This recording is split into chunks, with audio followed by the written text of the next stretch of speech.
అంబటి రాంబాబుపై మరోసారి సంచలన వ్యాఖ్యలు చేశారు ఆయన అల్లుడు గౌతమ్. మా నాన్న చావు క్షణాల్లో కూడా ఆయన మనవళ్లను చూసుకోలేకపోయారని మండిపడ్డారు.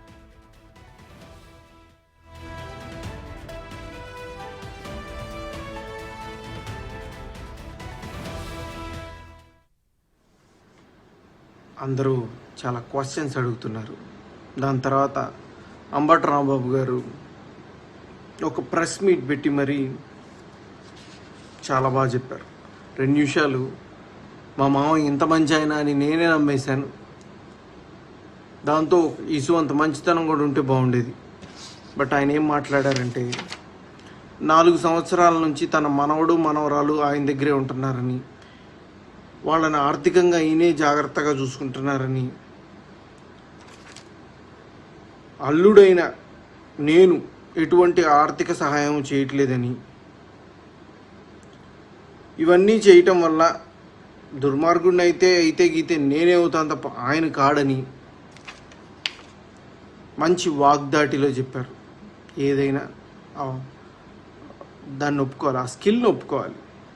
ప్లస్ నా వెనకాల మోడీ గారు, పవన్ కళ్యాణ్ గారు, చంద్రబాబు నాయుడు గారు ఉండి చేయిస్తున్నారని చెప్పారు. ఇప్పుడు టాపిక్లోకి వద్దాం. ఇది నేను మీకు 2023 మార్చ్ 3 పంపించిన వీడియో చూడండి.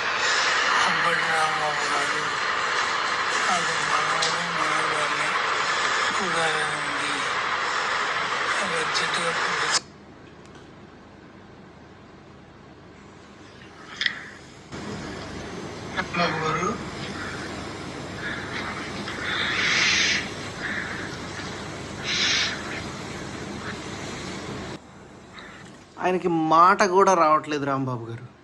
మాట ఈ స్టేజ్లో కూడా మనవణ్ణి మనవరాల్ని చూడాలనుంది ఐసీయూలో.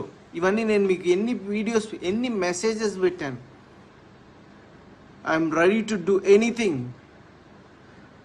నాకు నా తండ్రి ఆఖరి క్షణాల్లో ఉన్నారు.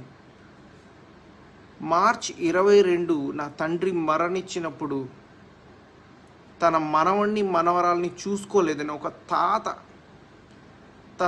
తన గుండెల మీద ఎత్తుకొని పెంచిన మనవణ్ణి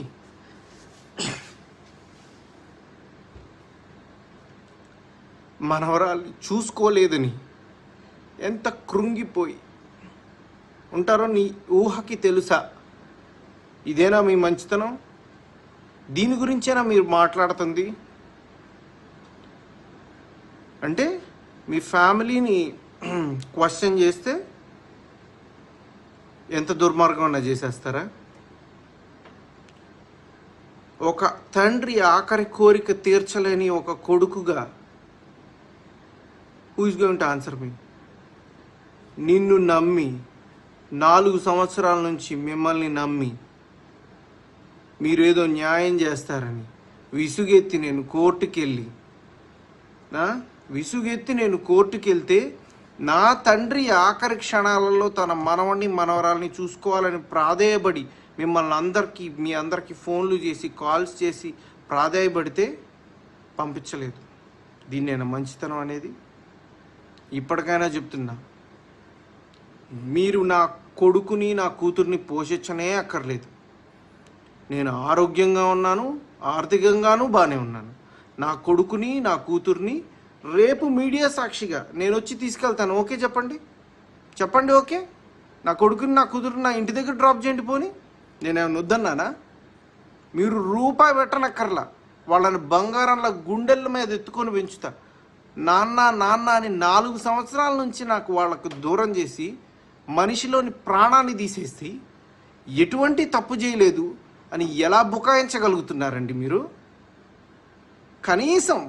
కనీసం కొంచెం అన్న ఇసువంతన్న ఆత్మసాక్షి ఉందా మీకు?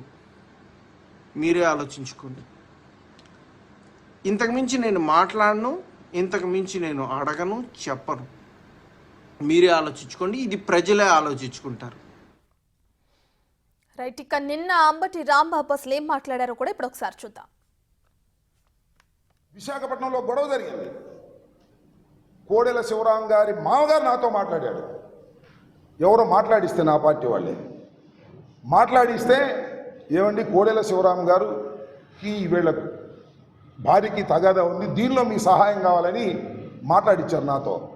కనుక్కోండి వాళ్ళైనా సరే. నేను